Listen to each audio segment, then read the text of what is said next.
अस्मद्श्री गणेशाय नमः। अस्मद् श्री वेद पुरुषाय नमः। ओम अस्मद् श्री गुरुभ्यो नमः। अस्मद् श्री परम गुरुभ्यो नमः। अस्मद् श्री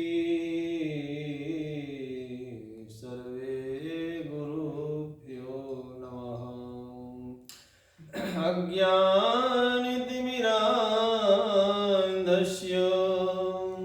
ज्ञानाञ्जनशलाकया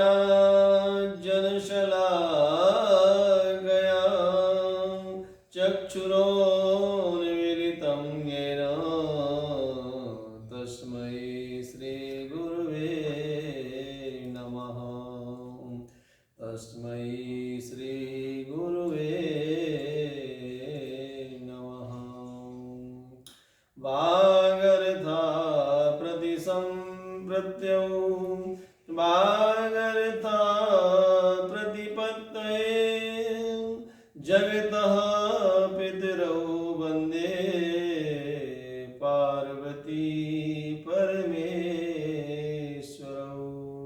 जगतः पितरौ वन्दे पार्वती परमेश्वरौ। अखिल ब्रह्मांड नायक परमात्मा भगवान सदाशिव अनंत बलवंत श्री हनुमंत लाल जी महाराज के पावन चरणों में दास का सत सत नमन।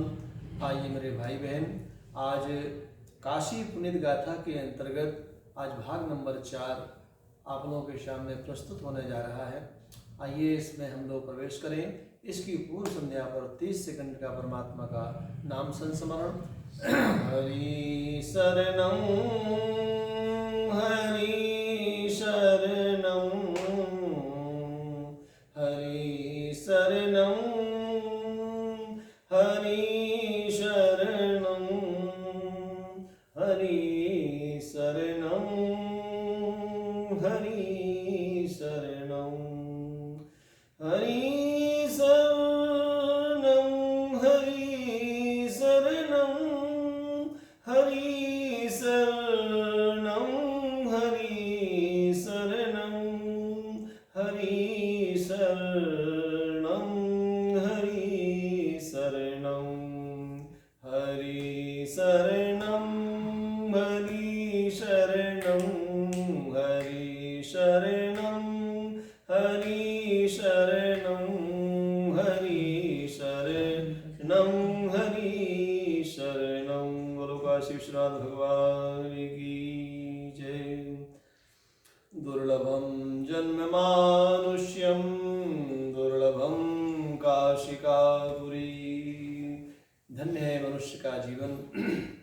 मनुष्य का जीवन बड़े भाग्य से और उससे भी बड़ा परम सौभाग्य है मेरे भाई बहन कि मेरा जीवन मानव के रूप में तो प्राप्त हुआ ही है और मनुष्य रूप में प्राप्त होने के बाद यदि हम काशीपुरी में अधिष्ठित हैं, काशीपुरी में यदि हम किसी प्रकार से भी काशीपुरी की शोभा का भाजन बने, काशीपुरी में रह रहे हैं मेरे भाई बहन, तो ये मान लीजिएगा कि हमारी जो स्थिति है बहुत ही पवित्र और बहुत ही आचरणीय है और बहुत ही सम्माननीय है। ये मैं समझता हूँ कि जीवन का बहुत बड़ा परम भाग्य है, बहुत बड़ा परम पुरुषार्थ है, जन्म जन्मांतरों का पुण्य है कि काशी इसी पवित्र नगरी में हमको रहने का सौभाग्य और यहाँ पर सत्संग कथा कीर्तन सुनने या श्रवण कराने का सौभाग्य प्राप्त हो रहा है। हम बड़भागी हैं। निवेदन है, कल हमारी कथा चल रही थी, कल हम लोग कह रहे थे, आपस में परिचर्चा कर रहे थे कि स्नानं संध्या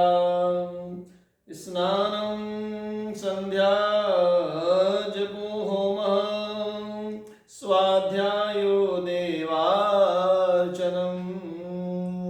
वैश्वदेवं तथातिथ्यं नवमं पितृतर्पणम्। मनुष्य के जीवन में ये 9 चीजें बहुत परम आवश्यक है। ये 9 चीजें क्रमशः इंसान को प्राप्त होती हैं। ये बहुत भाग्यशाली हैं वो जीव जिनको ये 9 चीजें प्राप्त हो जाती हैं। कौन कौन? पहला इंसान को सबसे पहले क्या करना चाहिए, हम नवानि देही हैं वासांश जीर्णानि यथा विहायो।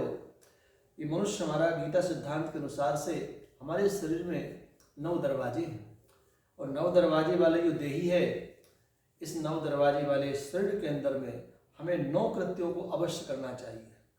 हम 9 कर्मों को यदि करेंगे तो ये मान लीजिए 9दा भक्ति हो गई आपके जीवन की। कहते हैं श्रवणम कीर्तनम विष्णु स्मरणम पादसेवनम आर्चनम वंदनम दास्यम सख्यात्मनिवेदनम।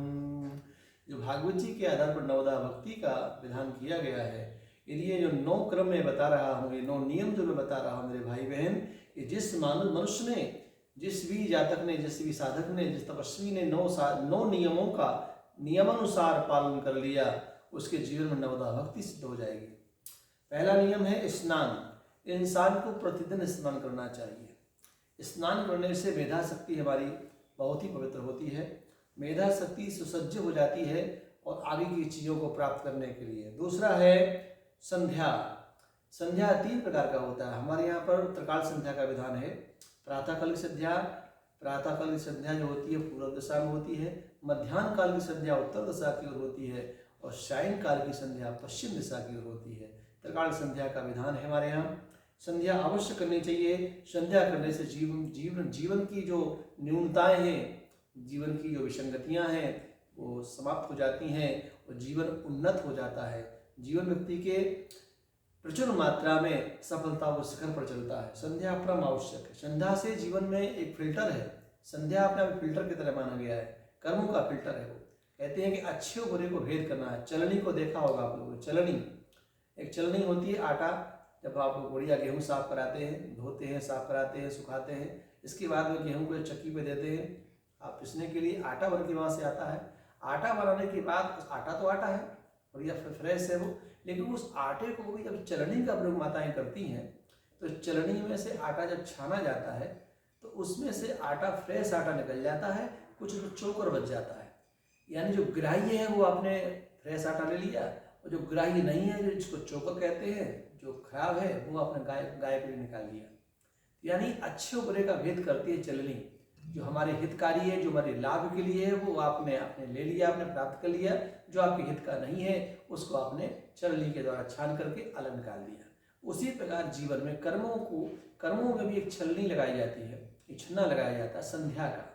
संध्या पुनीत है। संध्या के द्वारा हम अपने आप को पावन पुनीत बनाते हैं, और इसमें भेद हो जाता है क्या ग्राह्य है, क्या ग्राह्य नहीं है। संध्या आवश्यक है। दूसरा है जपो। व्यक्ति को नित्य जप करना चाहिए। 21,600 श्वासें लेते हैं हम लोग 24 घंटे में। 21,600 श्वासों में आपको कम से कम, विधान तो ये हमारे वैष्णव परंपराओं में नियम है कि कुछ वैष्णव ऐसे महापुरुष हैं जो 3 लाख पर डे जाप करते हैं। वैष्णव परंपरा में 3 लाख जाप उनका प्रतिदिन होता है। इसलिए हमें जप की संख्या को बढ़ाना चाहिए, जप करना चाहिए। ज़्यादा ना हो सके तो 24 माला जप हम प्रतिदिन करें। 24 माला ना हो सके तो 16 माला तो हमें करना ही चाहिए। भगवान वैष्णव मंत्र का जाप, ओम नमो भगवते वासुदेवाय, इस मंत्र का जाप 16 माला हमको नियमित रूप से करना चाहिए। इसके बाद होम का विधान है। हमें नित्य अपने घर में होम करना चाहिए। होम करने से घर में एक पॉजिटिव वातावरण बनता है। हवन, पूजन के बाद, संध्या के बाद जप के बाद हवन। हवन में गणेश गायत्री और द्वादशाक्षर मंत्र का हवन हमें अपने घर में, अपने प्रांगण में, अपने भवन में नित्य करना चाहिए। इससे घर में एक पॉजिटिव वातावरण आता है और नेगेटिव वातावरण हट जाता है।